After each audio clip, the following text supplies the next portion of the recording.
Well, good morning and welcome to lesson 100 from A Course in Miracles, a mind training curriculum designed to bring about a complete shift in consciousness to reveal to us the nature of life as a singularity rather than as this multi kind of faceted impression of things that we believe is the way things are now.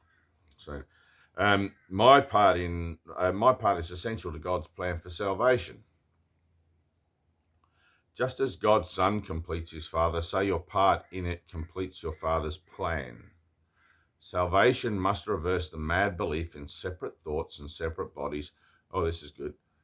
Which lead separate lives and go their separate ways. One function shared by separate minds unites them in one purpose, for each is equally essential to them all. All I'm ever looking at out here, all I'm ever seeing is not separate bodies and separate images and things going their own way with their own potential and their own particular agendas. That's just a projection of my ego onto a landscape that I have no clue what I'm really looking at and give all the meaning it has. Okay? All of that is just simply my mind looking at a symbolic representation of my own thoughts. What's in here is projected out there, and I look at it and imagine it to be out there, getting the results of it as I imagine it, and thus verify to myself that I think I'm separate and individual from these things. It's a trick. It's an illusion. It's pretty compelling, I'll tell you. I know it's very confusing at times, and it's easily to confuse the body with the identity and all of that sort of thing. But luckily, we're entitled to miracles, and let's keep going. God's will for you is perfect happiness. Why should you choose to go against his will? The part that he has saved for you to take in working out his plan is given you that you might be restored to what he wills.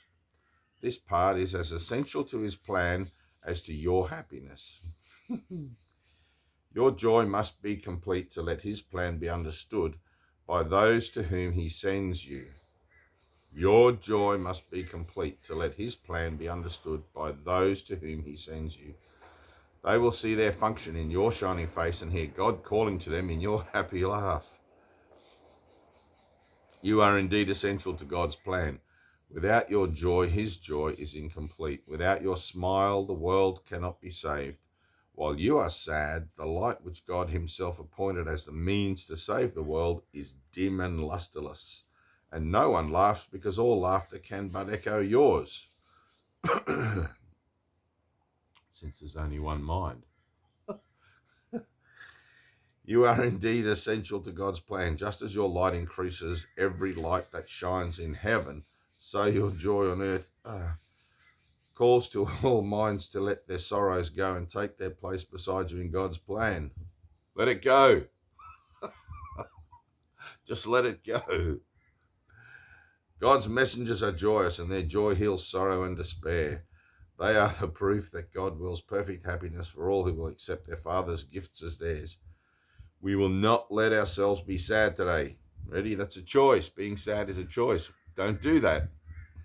We will not let ourselves be sad today, for if we do, we fail to take the part that is essential to God's plan as well as to our vision.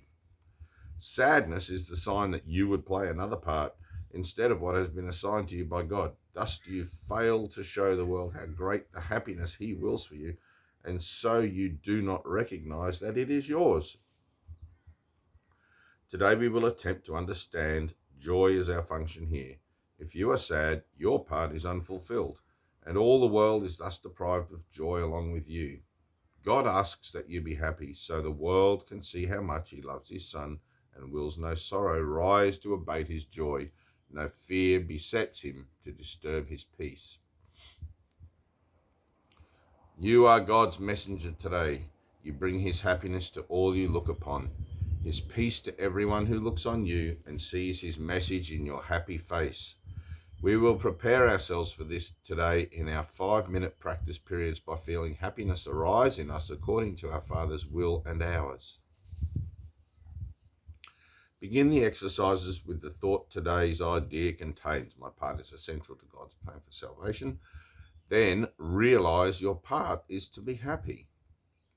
Only this is asked of you or anyone who wants to take his place among God's messengers. Think what this means. You have indeed been wrong in your belief that sacrifice is asked. You but receive according to God's plan and never lose or sacrifice or die. Now let us try to find that joy which proves to us and all the world God's will for us. It is your function that you find it here and that you find it now. For this you came. Let this one be the day that you succeed. Look deep within you.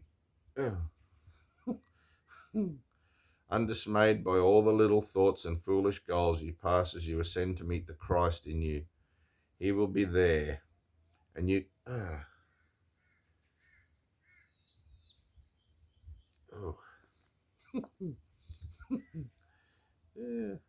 He will be there and you can reach him now. What could you rather look upon in place of him who waits that you may look on him? What little thought has power to hold you back? What foolish goal can keep you from success when he who calls to you is God himself? He will be there. You are essential to his plan. You are his messenger today, and you must find what he would have you give. Do not forget the idea for today between your longer practice periods. It is yourself who calls to you today, and it is him you answer every time you tell yourself you are essential to God's plan for the salvation of the world. No pressure. You are essential to God's plan for the salvation of the world. I like the part where it says no sacrifice is required, because we tend to have this thing, or I tend to have this idea where the highest gift, the highest give I can give would be the sacrifice of my body for a cause that's so worthy that it's beyond the necessity for my own concerns of myself, And it's like, no. Even that is a lack in giving, right? No sacrifice is required. I'm being asked to live. I'm being asked to represent on earth. You see how huge that is? And my happiness, that's it. My happiness and my function are one. God's will for me is perfect happiness, to live a happy life. And it's choice, the choice for sadness. All right. So the idea that I've already chosen, right? This is cool. The idea that I've already chosen for death, right? Which includes sadness, suffering, pain, misery, all of those, disease, everything. I've already chose that old script prior to entry here. Okay. That's the running program in the background of my temporal experience. So it's like, as I've already chosen for that, now I'm being asked to choose again. Now I choose for happiness. Don't choose for sadness, right? Don't reinforce that choice. It's like I can only serve one of two masters here. I'm going to serve death or I'm going to serve life.